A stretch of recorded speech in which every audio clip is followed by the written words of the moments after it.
How is it going, guys? Malagant here. We'll look into my Falconer a little bit more. This is going to be like day 4, day 5. That's upcoming. I'm not really sure.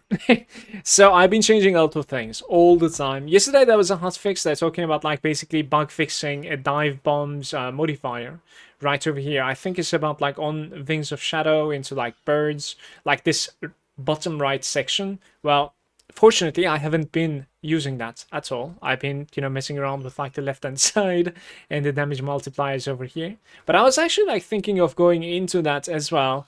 If I could find myself a better chess piece than this one. So a better chess piece would be perhaps like another LP2 or maybe an LP3 woven flesh, where I would be okay with like dropping my, at the very least, the health value for like dexterity and maybe +4 to dive bomb. That would be really huge. So you can come over here and type dive bomb, and you can see that like that is capable of rolling on the body armor.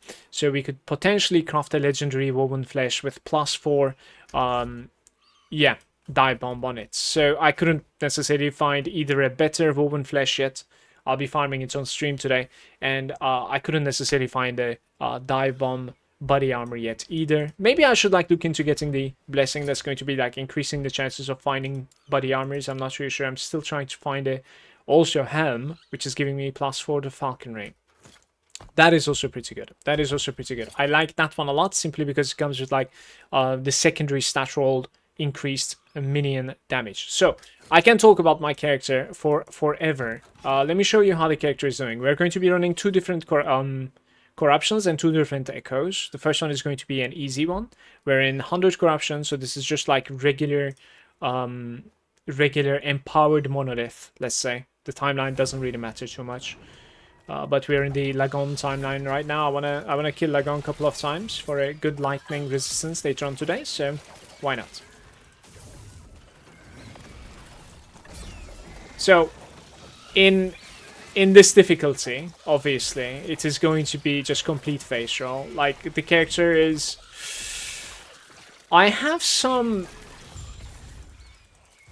problems with, like, critical strike chance. I want to say, like, I wanna more reliably crit with my minion. I don't necessarily know what I need to exactly do to achieve that. That is, like, one of the things that I have in my mind that I want to fix. So I'm gonna, like, look into that. But that is not necessarily everything at all. You know, there are like other things that I need to fix as well.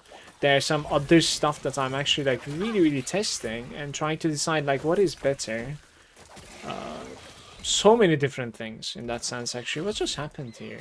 Oh, he's here. Okay. That is very nice.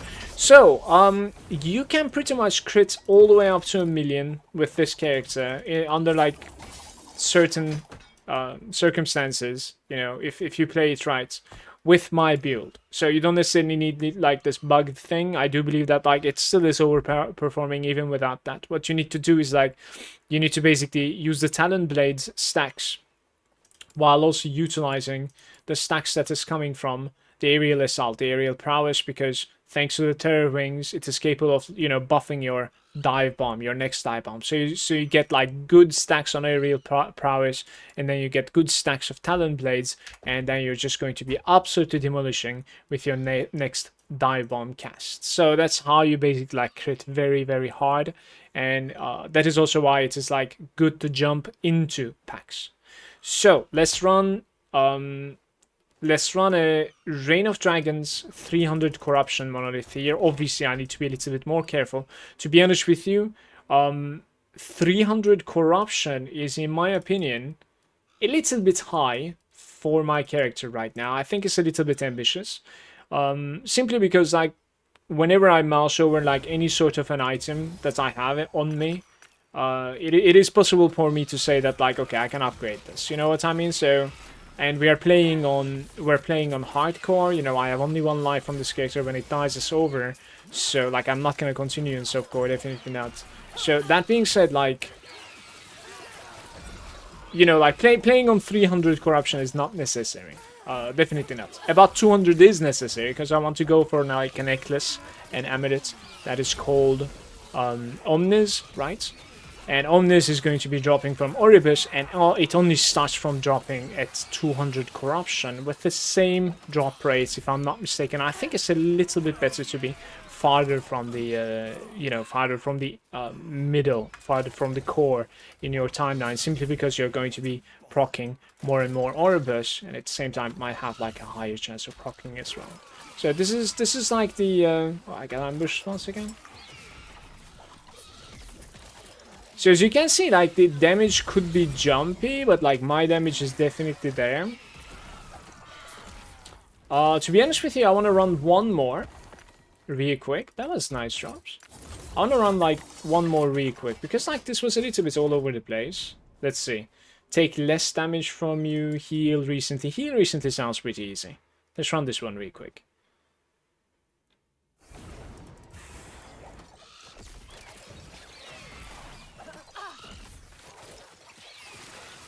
Yeah, so since we are gaining crit multiplier, right? That was a 1.6 million crit right there, wasn't it? Was it the 1.6 million? Am I dreaming things? I'm gonna have to go back and check it. But since we are gaining crit multi from crit avoidance, there are like, you know, good ways to be able to basically stack crit multi for my pets. Then I really need to make sure that like I crit as often as possible with my pets. Like that's what I want to work on, and that's what I want to like basically focus on right now. And I think one of the like better ways to do this basically is because like my pet is capable of basically taking crit chance from me at a portion, I think. So where do I gain the crit chance, right? Like the highest portion of crit chance that I gain is obviously from my weapon. So plus crit chance, like the flat crit value, not necessarily the increased increments. The additive one.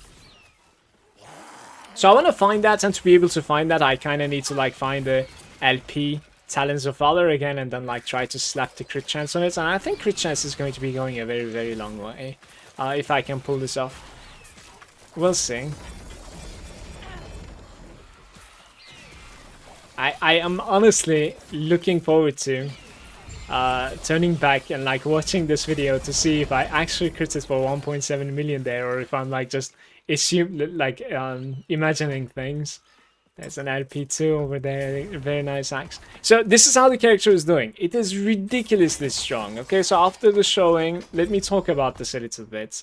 And this is definitely not the guide. You can still find the build link in the description down below. When it comes to single target, our single target is very, very strong, but the character starts shaking versus bosses, where the bosses are like a constant threat to you instead of like wave by wave. Does that make sense? Because like the character requires a lot of inputs, okay, to be able to like continue DPSing at a good uptime. So I need to like spam this to be able to like not only keep stacks at the target, but also keep my, you know, smoke bomb alive. I need to Falcon strikes, and I need to dive bomb on their cooldowns. They have different cooldowns, and it's relatively fast. And I also need to like aerial assaults towards, you know, towards the boss, because I need to hit something to gain some stacks, and at the same time I drop caltrops. And caltrops versus big targets, and bosses usually have big hitboxes. Caltrops versus big targets stacks so many bleeds out of nowhere, stacks so many like debuffs instantly, because I think it has something to do with like the hitbox, and the caltrops is like an area of effects. So as you can see, I'm utilizing all of my 4 buttons, not 5, because I don't press smoke bomb. Smoke bomb is being used by net. So while using all of these 4 buttons, if the boss is on a high tempo where I need to like dodge, get out, and okay, dodge this telegraph as well, and then there's a spray coming, and on top of that, like Oribus is not only like that, but also you don't really know what is next, right? Like Oribus has different type of like combinations that are available to him. So a fight like that starts getting scary when they're also capable of hitting very hard to you, simply because then I stop dropping the ball when it comes to like my DPS, right, for the sake of like trying to dodge and learn the fights. And when I am behind, it is kind of like hard to ramp up. And when I decide to, okay, let me try to DPS a little bit here, I usually tend to fuck up. So it's much easier to say, so for instance, do you know the boss of this like Reign of Dragons, the big dragon? It is incredibly scripted, right? I know what is coming next. I know what I'm supposed to do. I can absolutely delete that guy. I'm 100% sure. Give me like corruption 1000 with this character right now without getting any upgrades. I can probably kill him, most probably, and I might even attempt it.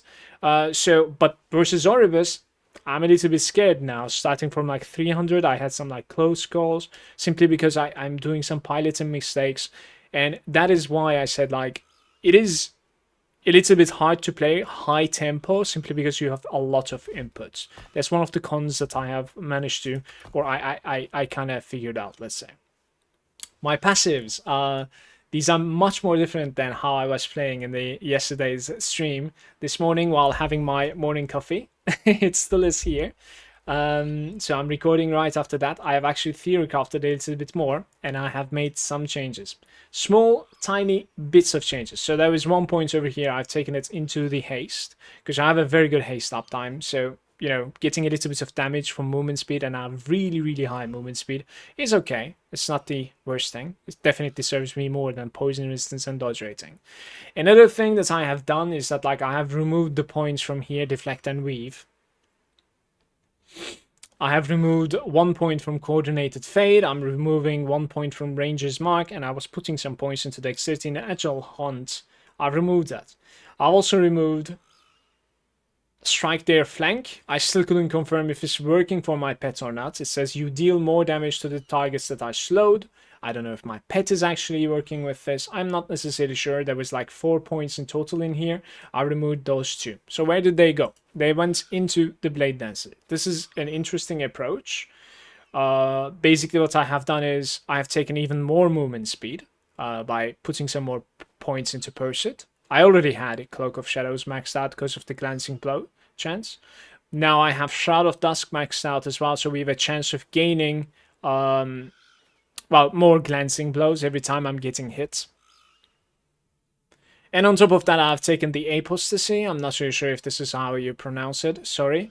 Your dodge chance is now added twice as much chance to receive glancing blow instead, but you cannot dodge. So there's one thing is that like you can still see your dodge rating, but like I've tested this. I've stood next to like enemies in 100 corruption. You cannot dodge, like it doesn't dodge anymore. It does work in that sense, and I'm hoping that like it is working when it comes to like glancing blow as well, because it says 82% over here. This is 41%. Yeah, normally it is saying 82% because of this. Basically, your chance to receive glancing blow is doubled if you haven't been hit recently, and we haven't been hit recently, obviously, right now. So normally my normal chance is 41%, right? Glancing. And it says I'm gaining twice my dodge as glance, even though it is not writing it. So 41 plus 44 right now would be my glancing chance without any effects, right? So like there are some shrouds that I'm going to be gaining, obviously. Like this one is very reliable. Shroud of Dusk. You can definitely gain this immediately as you're getting a hit. So it's going to be basically, if this is working properly, I really hope so, because I would hate to die because of this, but 44 plus 41 makes it 85%, so I should have a reliable 85% chance of like getting glancing without any buffs, anything at all. So what my aim with this character going forward is that I want to make it like a reliable mitigator instead of, you know, percentages or like relying on dodge. You know what I mean? Like less RNG, much more consistent mitigation. So when it comes to like resistances, armor, and glance, and then the raw amount of HP that I am stacking, and obviously with the HP stacking up, we're gaining more endurance threshold, right? And I want to increase my endurance to 60% as well. Right now it's just sitting on 50%. But here, you get the idea, basically. So instead of like relying on the RNG factors with like, you know, shrouds, especially silver shrouds, and dodging, and then like having the twice as much chance to like glance the next move, etc. I just want to have like a very reliable and consistent damage mitigation going forward from this corruption. Am I going to be increasing the corruption a little bit more? I will, but not right now. 300 is very easy to do right now. You've seen it. We ran 2 monos. I can probably do like 500, 600, but this is hardcore. I don't really need to right now, I don't really need to like prove anything at all. And as I said, like when I'm mouse overing things, there's always something better that I can easily find. It's ridiculous. Like at the very least, I really want to upgrade my gloves with like damage over time, reduction implicit, and more armor, much more armor. It's like 200 armor, I think, instead of this. And then I want armor base belt as well. It is again 250 armor or something. And that's going to be giving me like all the way up to almost 50% armor mitigation. That will be absolutely insane, trust me. Like I want that. I need that mitigation, and it's going to be pretty crazy. So the build link is going to be down below. I wouldn't be surprised if tomorrow this build is going to be looking a little bit different, or maybe even much more different, even though like I talked about this apostasy quite a bit in this video. Perhaps somebody on the stream today is going to tell me that like, have you considered this, like maybe it's not necessarily working so well with me. I'm just, imagining things right now, just making it up, but it is possible that like tomorrow the build is gonna look different. But I do know that some of you are enjoying my, inputs like this, and how my thought process and how the build is changing accordingly, and how the journey is doing how this character's journey is doing along the way. Hopefully I'm not gonna rip, but we'll see. So today on stream, I'm gonna farm lightning resistance, because I do have some idols that I'm running that are giving me lightning resistance, like this one. So if I can farm lightning resistance blessing from Malagant, right, I can take this idol off, and I can still be capped for like mark for death lightning resistance thanks to that. So that's also why I'll do Malagant a couple of times. I'm kind of confident against him, so it should be okay. This mana basically blessing is gonna turn into lightning resistance for me, and then afterwards we should be okay.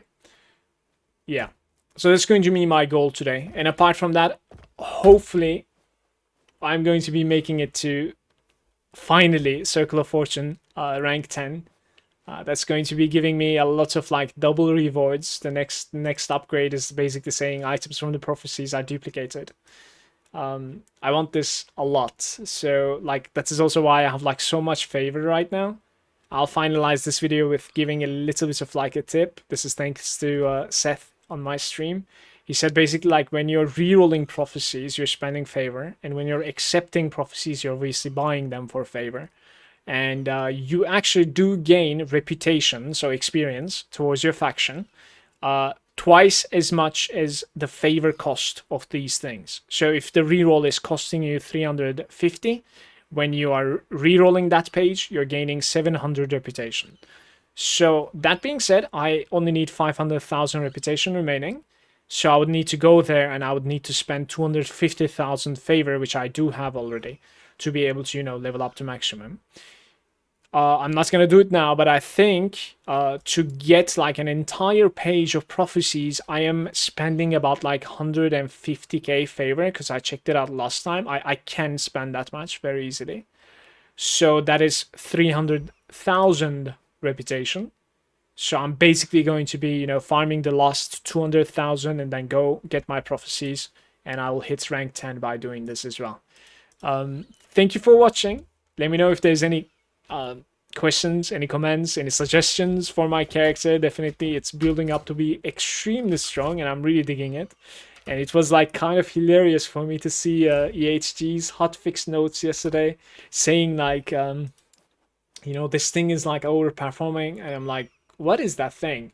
Personally, like I don't really check other people's builds. I don't look at what they do, because I feel like it's gonna diminish my content. Right? So like I do sometimes take suggestions from the stream, but that's about it. And nobody came to tell me like, this thing is broken, you should check it out. So I didn't. So I was reading them, and it's like about this section, and I'm like, oh, okay, I'm not really using Shadow Falcon at all. So not with the Dusk Shroud whatsoever. So I suppose I made something wrong. Well, it could have been stronger, but it is what it is, I suppose. It's alright. Peace out, YouTube. Thank you for watching. I'm gonna see you tomorrow.